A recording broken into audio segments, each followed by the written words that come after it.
Many of us, our lives, we live them on autopilot, like zombies. We wake up in the morning and we go through our routine and we sleep at night. And in the day, in the busyness and the hecticness of the day, there is not a moment where we remember what are we doing it all for. In fact, according to some scholars, the core reason Allah made us is to know Him. Isa alayhi salam spoke a language called Aramaic, not Arabic. And in the oldest, now we don't know really what was in the Injil that Allah revealed to Isa alayhi salam, because it's been edited by many editors. But our best guess, what was the word used to call Allah in the Aramaic scripture? Elohim. Elohim. Sounds very similar to Al-Ilah. Elohim. Which means Al-Ilah. Who is Al-Ilah? When the world pushes you and shoves you and squeezes you and troubles you, you go looking for your source of peace and protection and contentment. That's what Al-Ilah is. The one you go to when you are in trouble. Your SOS line, your 999. That is Al-Ilah. What does Allah mean? What language did Isa alayhi salam speak? If something bad happens to us, the first thing we think of is our mother. Call him Allah or call him Ar-Rahman. All of them are His names. In the Quran, I only created humankind and jinnkind just to worship me. Assalamu alaikum wa rahmatullahi wa barakatuh. Bismillah ar-Rahman ar-Rahim. Alhamdulillahi Rabbil Alameen. Wassalatu wassalamu ala Rasulillah wa ala alihi wa sahbihi ajma'in.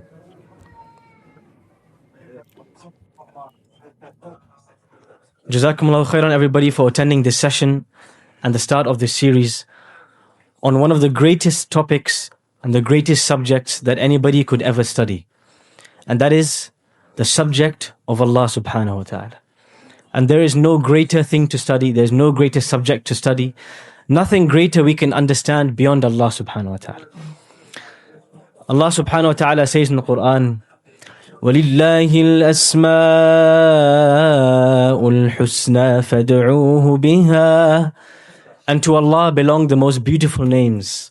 So call Him using those names. And Allah Subhanahu wa ta'ala says in the Quran, as was just recited in Salah, يَا أَيُّهَا الَّذِينَ آمَنُوا اتَّقُوا اللَّهِ. O believers, be conscious of Allah. وَلْتَنظُرْ نَفْسٌ مَّا قَدَّمَتْ لِغَدٍ وَاتَّقُوا اللَّهِ. And everybody should look at what they have prepared for the Day of Judgment and be conscious of Allah. إِنَّ اللَّهَ خَبِيرٌ بِمَا تَعْمَلُونَ. Allah is all aware of what you do. And then Allah begins a few verses later to describe His beautiful names from start to end. And so the topic that we are studying is one of the greatest topics in the Quran and one of the topics most frequently studied. And if we were to start with a story, let us start with the story of Musa alayhi salam. When Musa alayhi salam, at the age of around 40, is given his mission to be a prophet, and is given the very difficult problem of going and standing up to the tyrant, the dictator of his time, Fir'aun. You can imagine that this man, Musa alayhi salam, is very scared, because he's standing against not just a man, but an army. And he's one man. And how does Allah subhanahu wa ta'ala prepare him to stand up to Fir'aun? When Allah subhanahu wa ta'ala communicates to Musa for the first time, and He reveals to Musa for the first time, the first thing Allah subhanahu wa ta'ala says to him is that He introduces Himself to Musa. When Musa alayhi salam sees the burning tree and he comes close to the tree, Musa alayhi salam hears the words of Allah. As Allah says, إِنَّنِي أَنَا اللَّهُ لَا إِلَهَ إِلَّا أَنَا فَاعْبُدْنِي وَأَقِمِ الصَّلَاةَ لِذِكْرِي. The first thing Allah says to Musa, Musa, you should know, it is me. I am Allah. There's nothing you should reach to in your times of difficulty except me. So be in service of me and establish salah to remember me. The first speech Allah gives to Musa is, I am Allah. And we won't realize the weight of this statement until we understand what does Allah really mean. This sentence, I am Allah, was enough to make Musa stand alone in front of an army. To make Musa alayhi salam stand alone in front of the biggest dictator and the most fearsome man on the planet. The statement, I am Allah, was enough to motivate him because he knew who he was doing it for. Many of us, our lives, we live them on autopilot, like zombies. We wake up in the morning and we go through our routine and we sleep at night. And in the day, in the busyness and the hecticness of the day, there is not a moment where we remember what are we doing it all for. In fact, according to some scholars, the core reason Allah made us is to know Him. We all know this ayah. وَمَا خَلَقَتُ الْجِنَّ وَالْإِنسَ إِلَّا لِيَعْبُدُونَ. Allah says in the Quran, I only created humankind and jinnkind just to worship me. Abdullah ibn Abbas radiallahu anhuma said, لِيَعْبُدُونَ أي لِيَعْرِفُونَ. To worship me, meaning I created them so they can know me. Imagine that Allah made us and gave us minds and eyes and ears so that we can get to know Allah. That is the reason He created these faculties. And we know so much about so many things in this world, from the trees to the plants, to the bricks. But how much do we know about Allah? We should really be ashamed of ourselves.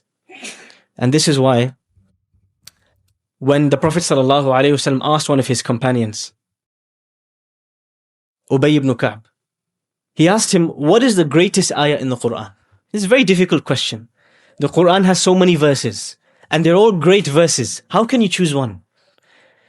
In fact, if I take you to a shop and I ask you to choose a t-shirt, you will take 30 minutes. But Ubay ibn Ka'b is asked, choose the greatest verse in the Quran now. And Ubay ibn Ka'b says, I don't know. Allah and His Messenger know best. So the Prophet ﷺ says, no, tell me, what is the greatest verse in the Quran? And then Ubay ibn Ka'b says, is it Allahu la ilaha illa huwal hayyul qayyum? The Prophet ﷺ hit him on the chest out of happiness. And he said, لِيَهْلِكَ الْعِلْمِ يَا أَبَا الْمُنذِرِ. You have destroyed all of knowledge. You killed it, as we say today. You smashed it. You've done a brilliant job. How did he know that this is the greatest verse in the Quran? Because this verse describes Allah. And it describes Allah in the most complete way. That is why the Prophet ﷺ would recite it after every prayer and before he slept, and in the morning and in the evening. If you count it, the Prophet ﷺ would read this verse 8 times every day because it describes Allah. And what better to move a person's heart and to bring it back to life than to remember who it is, all of it is for. What are we doing it all for? So now that you know how important this subject is, and that this was the core focus of the Messenger ﷺ when he taught his companions, the first and the number one and the most important thing he taught them, who is their creator. Now let us go to the first name of Allah that we will discuss. And that is the name Allah. Who Allah? He is Allah. What does Allah mean? The Arab linguists, they had a debate. Because in Arabic, names, they come from root letters. Like when you go to the gold shop, you see a ring, you see a necklace, and what else? What other jewelry you see? Earrings, rings for you. But when you ask, what is the price of this? What's the main way for someone to know the value of this? It's the gold. How many grams of gold?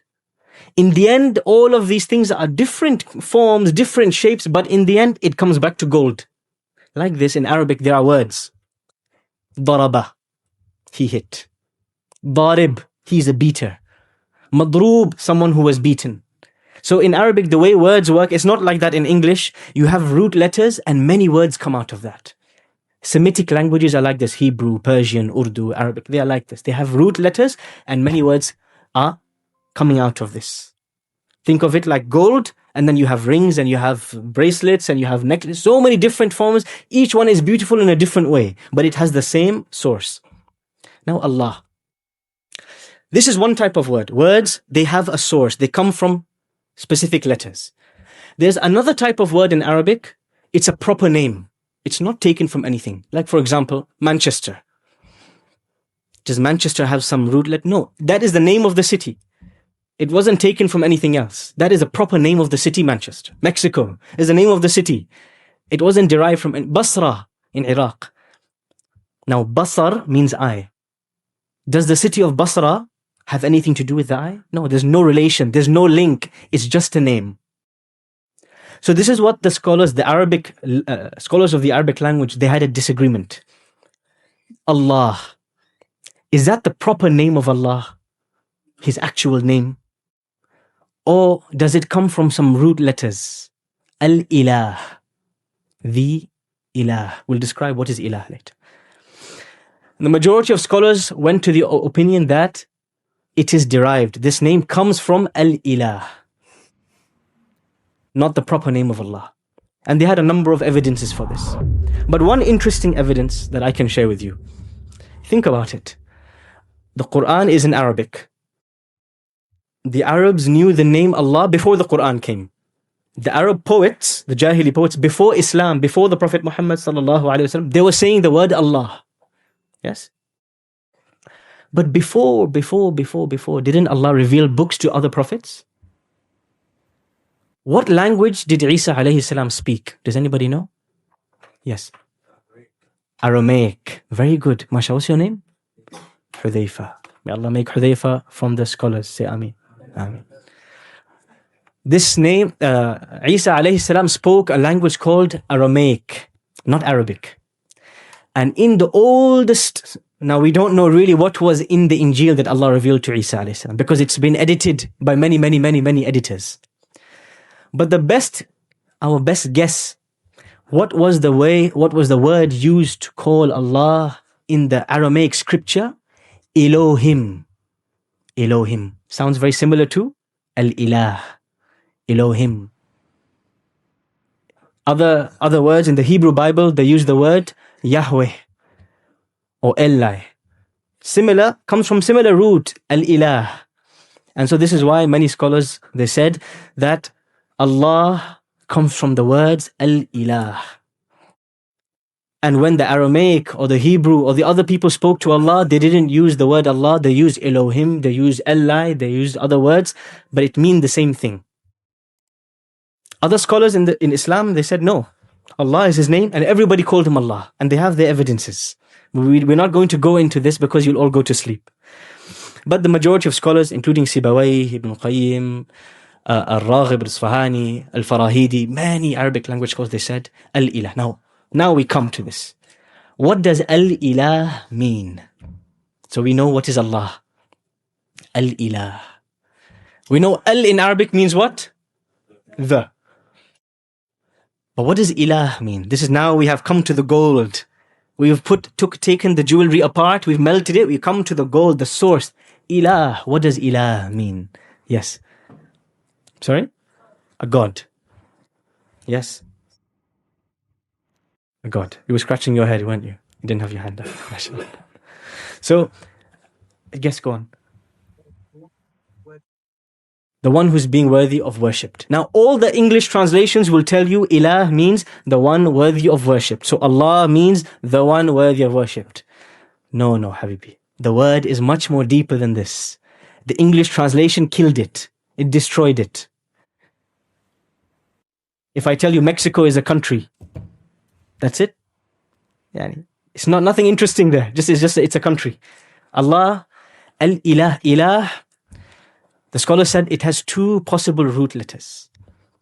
Aliha ya'lahu. Aliha ya'lahu. This is the first possibility, which means to be in awe of something.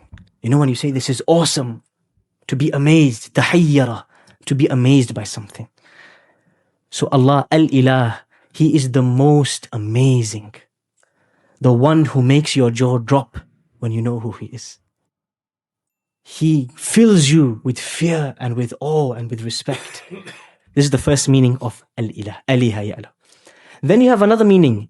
Aliha ila shay. Aliha ila shay in Arabic is used when somebody is afraid of something and they go and they hide. Yes, when you're in war and you see the bullets and the bombs, you go quickly and you dig a tunnel and you hide. You have just done alihta ila al-ard. You have just sought protection on the earth. Which means al-ilah. Who is al-ilah? When the world pushes you and shoves you and squeezes you and troubles you, you go looking for your source of peace and protection and contentment. That's what al-ilah is. The one you go to when you are in trouble. Your SOS line, your 999, that is al-ilah. The one you go to for peace. The one you go to for comfort. The one you go to for contentment. The one you go to for help, for protection. This is al-ilah. How many of us in our lives, when something bad happens to us, the first thing we think of is our mother. Or we think of something to cool us down, something to put us to sleep, something to calm us. When there's a storm, difficult times, problems in the marriage, financial difficulties, the petrol rates are going up, the supermarket, everything is more expensive. Where do you go? The Prophet ﷺ, إِذَا حَزِبَهُ أَمْرٌ فَزِعَ إِلَى الصَّلَاةِ. When the world got tough for him, he would run away to salah. That was his peace. That was his sauna. That was his steam. That was his happiness. Salah cooled him.